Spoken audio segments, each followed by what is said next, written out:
নমস্কার বন্ধুরা, গল্পগুচ্ছ সাথে অর্পিতার চ্যানেলে আপনাদের সবাইকে স্বাগত জানাই। আজ আমি আবার চলে এসেছি শরৎচন্দ্র চট্টোপাধ্যায়ের লেখা অনুরাধা গল্পটির তৃতীয় পর্বের সাথে। গল্পটি বলার সময় আমার যদি কিছু ভুল হয়ে থাকে তাহলে আমি সবার কাছে ক্ষমা প্রার্থী। আর গল্পটি যদি আপনাদের ভালো লেগে থাকে তাহলে ছোট্ট একটি কমেন্ট করতে ভুলবেন না। তাহলে চলুন শোনা যাক, অনুরাধার কি সত্যিই বিয়ে হয়ে গেল ত্রিলোচন গাঙ্গুলির সঙ্গে, না সেই বিয়ে আটকালো বিজয়? কি হলো শুনতে হলে পুরো গল্পটির সঙ্গে থাকুন। ধন্যবাদ।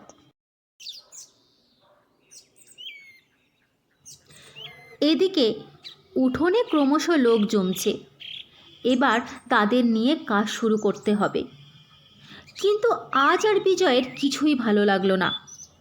দারোয়ানকে দিয়ে তাদের বিদায় করিয়ে দিল এবং একাকী বসে থাকতে না পেরে কি ভেবে সে একবার বাড়ির মধ্যে এসে উপস্থিত হলো। রান্নাঘরের সামনে খোলা বারান্দায় মাদুর পেতে অনুরাধা শুয়ে, তার দুই পাশে দুই ছেলে কুমার ও সন্তোষ।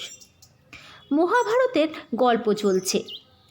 রাত্রিরের রান্নাটা সে বেলাবেলি সেরে নিয়ে রোজই এমনই ছেলেদের নিয়ে সন্ধ্যের পরে গল্প করে।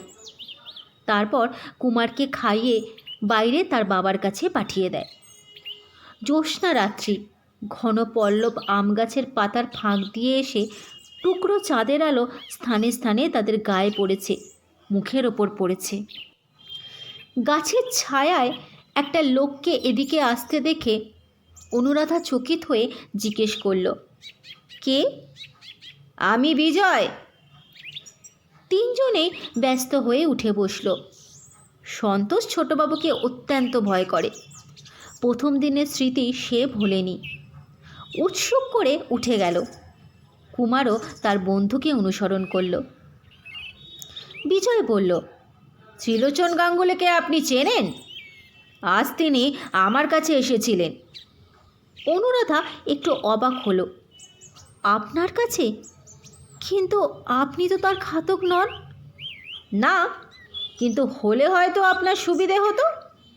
আমার একদিনের অত্যাচার আপনি আর একদিন শোধ দিতে পারতেন। অনুরাধা এবার একটু চুপ করে রইল। বিজয় বলল, তিনি জানিয়ে গেলেন আপনার সঙ্গে নাকি তার বিয়ে স্থির হয়েছে। এটা কি সত্যি? হ্যাঁ। আপনি নিজে উপযাচক হয়ে তাকে রাজি করিয়েছেন? হ্যাঁ,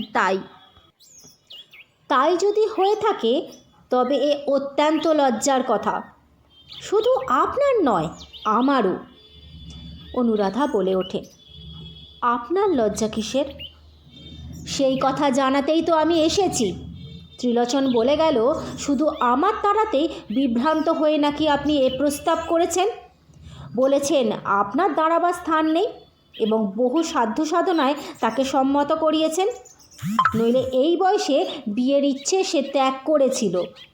শুধুমাত্র আপনার কান্নাকাটিতে দয়া করে ত্রিলোচন রাজি হয়েছে। অনুরাধা বলে ওঠে, হ্যাঁ, এই সবই সত্যি। বিজয় বলল, আমার তাড়া দেওয়া আমি প্রত্যাহার করছি এবং নিজের আচরণের জন্য ক্ষমা প্রার্থনা করছি। অনুরাধা চুপ করে থাকল। বিজয় আবার বলল, এবার নিজের তরফ থেকে আপনি প্রস্তাব প্রত্যাহার করুন। অনুরাধা বলে উঠল, না, সে হয় না। আমি কথা দিয়েছি, সবাই শুনেছে, লোকে তাকে উপহাস করবে। বিজয় বলে উঠল, এতে করবে না, বরঞ্চ ঢের বেশি করবে। তার উপযুক্ত ছেলে মেয়েদের সঙ্গে বিবাদ বাঁধবে, তাদের সংসারে একটা বিশৃঙ্খলা সৃষ্টি হবে। আপনার নিজের অশান্তির সীমা থাকবে না। এসব কথা কি ভেবে দেখেননি আপনি? অনুরাধা মৃদু কণ্ঠে বলল, দেখেছি। আমার বিশ্বাস এসব কিছুই হবে না। শুনে বিজয় অবাক হয়ে গেল। সে বলে উঠল, বৃদ্ধ কটা দিন বাঁচবে আপনি আশা করেন? অনুরাধা বলল, স্বামীর পরমায়ু সংসারের সকল স্ত্রী আর বেশি আশা করে। এমনও তো হতে পারে হাতের নোয়া নিয়ে আমিই আগে চলে গেলাম। বিজয় এ কথার উত্তর খুঁজে পেল না, স্তব্ধভাবে দাঁড়িয়ে রইল। কিছুক্ষণ এমনিই নীরবে কাটল। অনুরাধা বিনীত স্বরে বলল, আপনি আমাকে চলে যেতে হুকুম করেছেন সত্যি, কিন্তু কোন দিন তার উল্লেখ পর্যন্ত করেননি। দয়ার যোগ্য নই, তবু যথেষ্ট দয়া করেছেন। মনে মনে আমি যে কত কৃতজ্ঞ তা জানাতে পারিনি। বিজয়ের কাছে উত্তর না পেয়ে সে বলতে লাগলো, ভগবান জানেন আপনার বিরুদ্ধে কারোর কাছে আমি একটা কথাও বলিনি। বললে আমার অন্যায় হতো, আমার মিছে কথা হতো। গাঙ্গুলি মশাই যদি কিছু বলে থাকেন সে তার নিজের কথা, আমার কথা নয়। তবু তার হয়ে আমি ক্ষমা প্রার্থনা করি। বিজয় জিজ্ঞেস করল, আপনাদের কবে বিয়ে? 13ই জ্যৈষ্ঠ? তাহলে প্রায় মাসখানেক বাকি রইল, তাই তো? হ্যাঁ তাই। এর আর পরিবর্তন নেই বোধ করি। বোধহয় নেই, সেই ভরসাই তিনি দিয়ে গেছেন। বিজয় কিছুক্ষণ চুপ থেকে বলল, তাহলে আর কিছু আমার বলার নেই, কিন্তু নিজের ভবিষ্যৎ জীবনটা একবার ভেবে দেখলেন না? আমার এই বড় পরিতাপ। অনুরাধা বলল, একবার নয় 100 বার ভেবে দেখেছি ছোটবাবু।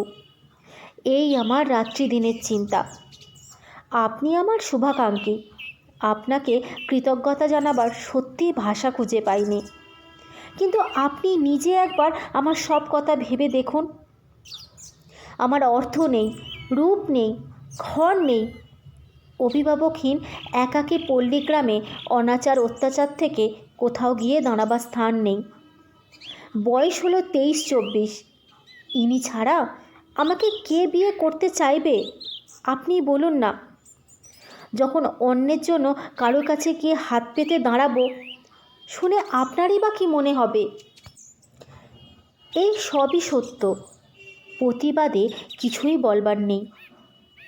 মিনিট 2-3 চুপ করে দাঁড়িয়ে বিজয় গম্ভীর অনুতাপের সহিত বলল, এই সময় আপনার কি আমি কোনো উপকার করতে পারি নে? পারলে আমি খুশি হব।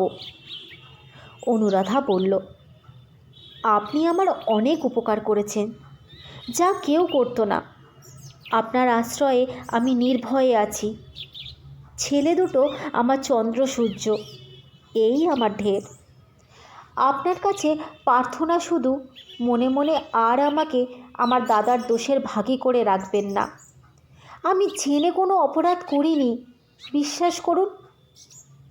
সে আমি জানতে পেরেছি, আপনাকে আর বলতে হবে না। এই বলে বিজয় ধীরে ধীরে বাইরে চলে গেল। কলকাতা থেকে কিছু তরিতরকারি ও ফলমূল মিষ্টি এসেছিল। বিজয় চাকরকে দিয়ে ঝুড়িটা নিয়ে এসে রান্নাঘরের সম্মুখে নামিয়ে রেখে বলল, ঘরে আছেন নিশ্চয়ই? ভিতর থেকে মৃদু কণ্ঠে সাড়া আসলো, হ্যাঁ আছি। বিজয় বলল, মুশকিল হয়েছে আপনাকে ডাকার। আমাদের সমাজ হলে মিস চ্যাটার্জি কিংবা মিস অনুরাধা বলে অনায়াসে ডাকা চলতো, কিন্তু এখানে তো তা অচল। আপনার ছেলে দুটোর কেউই উপস্থিত নেই। থাকলে বলতাম তোদের মাসিমাকে একটু ডেকে দে, কিন্তু তারাও ফেরার। কি বলে ডাকি বলুন তো আপনাকে? অনুরাধা দ্বারের কাছে এসে বলল, আপনি মনিব, আমাকে রাধা বলে ডাকবেন। বিজয় বলল, ডাকতে আপত্তি নেই, কিন্তু মণিবনা সত্তরের জোরে নয়। দায় ছিল গগন চাটুর্যের, কিন্তু সে তো গা ঢাকা দিল। মনিব বলে আপনি কেন মানতে যাবেন? আপনার গরজ কিসের? ভিতর থেকে শুধু শোনা গেল, ও কথা বলবেন না, আপনি মনিব বই কি। বিজয় বলল, সে দাবি করি নে, কিন্তু বয়সের দাবি করি। আমি অনেক বড়, নাম ধরে ডাকলে যেন রাগ করবেন না। অনুরাধা বলল, না করব না। বিজয় এটা দেখেছে যে ঘনিষ্ঠতা করার আগ্রহ তার দিক দিয়ে যতই প্রবল হোক, ও পক্ষ থেকে লেশমাত্র নেই। সে কিছুতেই সম্মুখে আসে না এবং সংক্ষেপে ও সম্ভ্রমের সঙ্গে বরাবরই আড়াল থেকে উত্তর দেয়। বিজয় বলল, বাড়ি থেকে কিছু তরিতরকারি, কিছু ফলমূল ও মিষ্টি এসেছে, ঝুড়িটা তুলে রাখুন, ছেলেদের দেবেন। অনুরাধা বলে উঠল, থাক, দরকার মতো রেখে আপনার বাইরে পাঠিয়ে দেবো।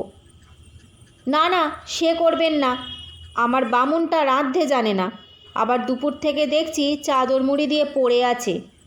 কি জানি আপনাদের দেশের ম্যালেরিয়া তাকে ধরল কি না, তাহলে ভোগাবে নিশ্চয়ই। অনুরাধা বলে উঠল, কিন্তু ম্যালেরিয়া তো আমাদের দেশে নেই। বামুন না উঠলে এবেলা আপনার রান্না করবে কে? বিজয় বলল, এবেলার কথা ছেড়ে দিন, ভেবে দেখব কাল সকালে। আর ওই কুকারটা তো সঙ্গে আছেই, শেষ পর্যন্ত চাকরকে দিয়ে কাজ চালিয়ে নিতে পারবো। কিন্তু তাতে তো আপনার কষ্ট হবে। না না, কষ্ট হবে না, নিজের অভ্যেস আছে। শুধু কষ্ট হতে পারত ছেলের খাবারের কষ্ট চোখে দেখলে, কিন্তু সে ভার তো আপনি নিয়েছেন। কি রাঁধছেন এবেলা? ঝুড়িটা একটু খুলে দেখুন না, যদি কিছু কাজে লাগে। অনুরাধা বলে উঠল, কাজে লাগবে বই কি, কিন্তু এবেলা আমার রান্না নেই। কেন রান্না নেই কেন? মানে কুমারের না একটু গা গরম হয়েছে, রাঁধলে সে আবার খাবার উপদ্রব করবে। ও বেলা যা আছে তা সন্তোষে চলে যাবে। গা গরম হয়েছে তার? কোথায় কোথায় আছে সে? আছে, আমার বিছানায় শুয়ে সন্তোষের সঙ্গে গল্প করছে। আজ বলছিল বাইরে যাবে না, আমার কাছে শোবে। বিজয় বলল, তা সুখ, কিন্তু বেশি আদর পেলে মাসিমাকে ছেড়ে ও বাড়ি যেতে চাইবে না, তখন ওকে নিয়ে বিভ্রাট বাঁধবে। না, বাঁধবে না, কুমার অবাধ্য ছেলে নয়। বিজয় বলল, কি হলে অবাধ্য হয় সে আপনি জানেন? কিন্তু শুনতে পাই আপনার ওপর ও কম উৎপাত করে না। অনুরাধা কিছুক্ষণ চুপ করে বলে উঠল, ও উপদ্রব যদি করে আমার উপর করে, আর কারোর ওপরে নয়। বিজয় বলল, সে আমি জানি, কিন্তু মাসি না হয় সহ্য করল, কিন্তু জেঠিমা সইবে না। আর বিমাতা যদি আসেন, তিনি এতটুকু অত্যাচার বরদাস্ত করবেন না। অভ্যেস বিগড়লে ওর বিপদ ঘটবে যে। ছেলের বিপদ ঘটবে এমন বিমাতা ঘরে আনবেন কেন? নাই বা আনলেন। বিজয় বলল, আনতে হয় না, ছেলের কপাল ভাঙলে বিমাতা আপনি ঘরে এসে ঢোকেন, তখন বিপদ ঠেকাতে মাসি শরণাপন্ন হতে হয়, অবশ্য তিনি যদি রাজি হন। অনুরাধা বলল, যার মা নেই মাসি তাকে ফেলতে পারে না, যত দুঃখই হোক মানুষ করে তোলে।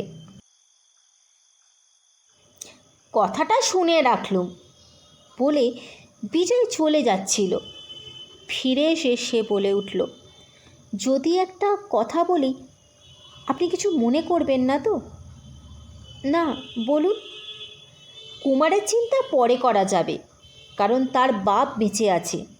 তাকে যত পাষণ্ড লোকে ভাবে তা সে নয়। কিন্তু সন্তোষ, তার তো মা বাপ দুই গেছে। নতুন মেশো ত্রিলোচনের ঘরে যদি তার ঠাঁই না হয়, কি করবেন তাকে নিয়ে ভেবেছেন সে কথা? অনুরাধা বলল, মাসির ঠাঁই হবে আর বোনপোর হবে না? হওয়াই উচিত, কিন্তু যেটুকুনি তাকে দেখতে পেলুম তাতে ভরসা বড় হয় না। একথার জবাব অনুরাধা তৎক্ষণাৎ দিতে পারল না, ভাবতে একটু সময় লাগলো। তারপর শান্ত ও দৃঢ় কণ্ঠে বলে উঠল, তখন গাছতলায় দুজনের স্থান হবে, সে কেউ বন্ধ করতে পারবে না নিশ্চয়ই। বিজয় বলল, মাসির যোগ্য কথা অস্বীকার করি নে, কিন্তু সে সম্ভব নয়। তখন আমার কাছে তাকে পাঠিয়ে দেবেন। কুমারের বন্ধুও, সে যদি মানুষ হয় সন্তোষও হবে। আজ আমার গল্পটি আমি এখানেই শেষ করলাম। আশা করি এই গল্পটি আপনাদের মন ছুঁয়ে গেছে। গল্পটি ভালো লাগলে ছোট্ট একটি কমেন্ট করতে ভুলবেন না। আপনাদের সঙ্গে আমার আবার দেখা হবে শরৎচন্দ্র চট্টোপাধ্যায়ের লেখা অনুরাধা গল্পটির 4র্থ পর্বের সাথে। আর আমার সঙ্গে এতক্ষণ সময় কাটানোর জন্য আপনাদের সবাইকে ধন্যবাদ।